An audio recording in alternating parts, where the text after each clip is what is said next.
all I wanted was to give them a taste of my pent-up frustration and anger. It was the only objective in my mind. But then, after a few minutes, everything changed.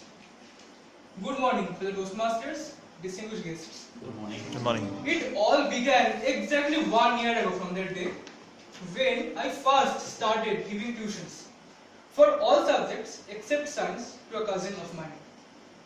I was meeting them after a very long time. As a result, I imagined that maybe my student would be all calm and obedient. However, I didn't know how wrong I was. My uncle had not one, not two, but three equally notorious children. Whenever I went to their house, I would definitely find at least someone shouting or screaming or running all over the house.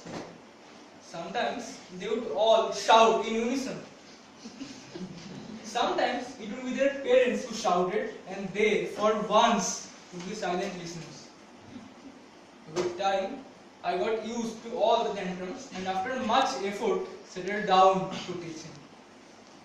After that, my first tuition was shaping up to be a wonderful experience. Until one day, certain unexpected events started to occur.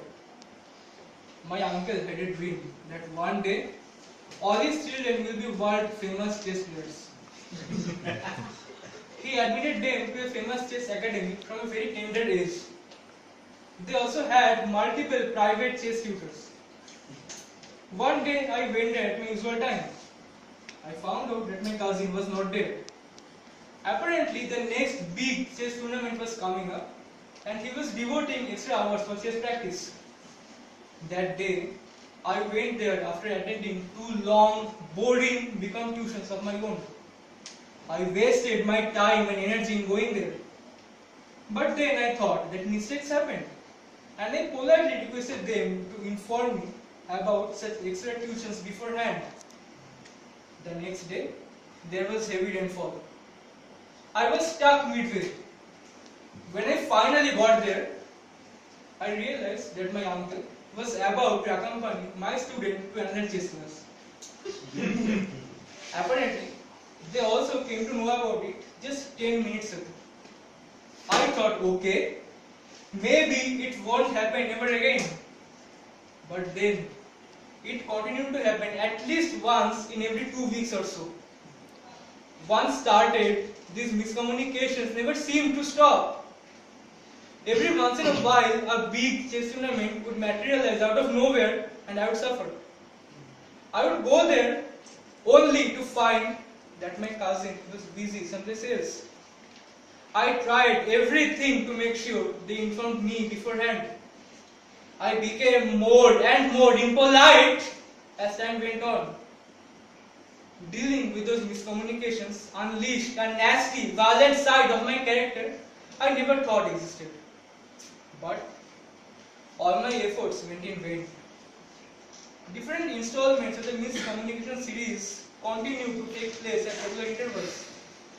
And then, one day, I just had enough. That day, I went at my usual time and had just started to teach when the doorbell rang. Another person walked into the room. I realized that he was the private chess tutor of my cousin. My eyes just became wider and wider as all the books on the table were just casually thrown to a bed nearby, only to be replaced by a chessboard. That's when I decided to yell at them like I have never yelled before. But just as I was about to start, the doorbell rang again. Yet another person came into the room and moments later started to say the same words which I wanted to say in a much more rude manner which I could never manage. That person was the newly appointed tutor of another cousin of mine. He just could not accept the repeated miscommunications from my uncle and aunt. I just stood there in that room and watched him blow off steam for 20 long minutes. Even though I wanted to join in, But as I watched him, I was forced to rethink. That day, I learned an important lesson. The importance of considering the perspectives of other people suddenly became crystal clear to me. Each one of my 3 cousins was equally notorious. My uncle and aunt had to control them, comprehend them, and take care of them every single day. They had different school and tuition timings. On the other hand, each of them used to go to chess tuitions on different times of the day. I realized that after managing all of that, if they ever forgot to remind me about extra chess tuitions, it certainly was not intentional. It was because they were under overwhelming pressure. I realized that even if I released my anger, I would just be adding on to that pressure. Things would certainly change, only to revert back to its original state in the next few weeks. Nowadays, whenever the miscommunications occur, I just go there, sit for an hour, catch up with the other members of the household, and come back to my residence. In the process, I discovered a few weeks ago that all those miscommunications have been slowly decreasing. I never thought that it was possible. Whenever we are agitated with someone and are about to do something drastic, we should first pause to analyze the viewpoint of that person with whom we are angry.